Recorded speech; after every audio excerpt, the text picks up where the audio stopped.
परसों रात को मैं हॉस्पिटल गया हुआ था तो मेरे पास कॉल आया। मेरे साथ ही रहता है एक लड़का जिसको भी ऐसे इस घटना का कुछ भी नहीं पता था।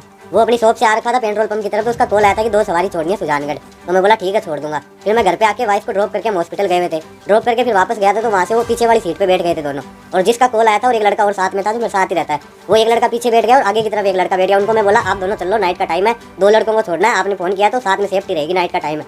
हम चले गए। फिर उन्होंने 1500 रुपये पेट्रोल पंप पे दे दिया हमें, लाडनू कुड़िया के पास में जो पेट्रोल पंप है डीडवाड़ा में, वहाँ पे दिए। तो मैंने तेल डलवा के वहाँ से फिर सुजानगढ़ की ओर रवाना हो गए। तो रास्ते में वो बोल रहे कि हमें कभी चूरू छोड़ दो, सालासर छोड़ दो, हिसार छोड़ दो। तो मैं बोला भैया आपको एक बार बता दो जाना कहाँ है। बोला हिसार छोड़ दो। तो मैं बोला हिसार के ज़्यादा पैसे लगते हैं। तो बोला 10, 15, 20 हज़ार लग जाए, हमें कोई दिक्कत नहीं है, आप छोड़ दो। तो मैं बोला भैया हमारे घर वाले अलाउ नहीं करते 10 बजे के बाद में। तो उनको फिर वो बोले ठीक है सुजानगढ़ की तरफ चलो, वहाँ से कोई साधन देखते हैं। मैं बोला भैया ट्रेन में चले जाओ। तो बोला हम ट्रेन में नहीं जाएंगे, हम आराम से जाएंगे बस में या टैक्सी में।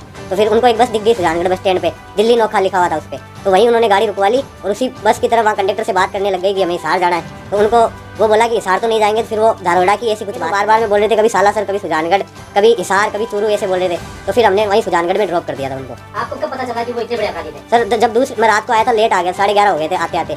तो दूसरे दिन जब मैं उठा था तो हमारे शॉप पे कोई नहीं गया था। तो मैं बोला गए क्यों नहीं। तो बोला आज मार्केट बंद है, किसी का हत्याकांड हुआ है वहाँ पे। तो मैंने न्यूज़ देखी थी, वीडियो देखे थे स्टेटस पे। तो स्टेटस को जैसे जूम किया तो मुझे लगा कि ये तो रात वाले लड़के हैं जिनको ड्रॉप किया था। तो फिर मैंने अपने घर पे बताई थी सारी घटना की ऐसा हुआ था और इनको मैं ड्रॉप करके आया था। फिर घर वालों ने मुझे कजन अंकल है उनके पास में भेजा था, तो वहाँ कोई नहीं था। फिर मैंने शाम के टाइम 6-7 बजे करीब अंकल को कॉल लगाया, मैं ऐसी बात है क्या करूँ। तो उन्होंने बोला कि पुलिस की हेल्प करनी चाहिए, तुझे थाने में चला जा सीआई साहब के पास में। तो मैं वहाँ जाके सीआई साहब को पूरी घटना बताई थी। क्योंकि मैं जब जा रहा था तो मेरे जो दोस्त था जिसने कॉल किया था वो रास्ते में मिल गया था मुझे।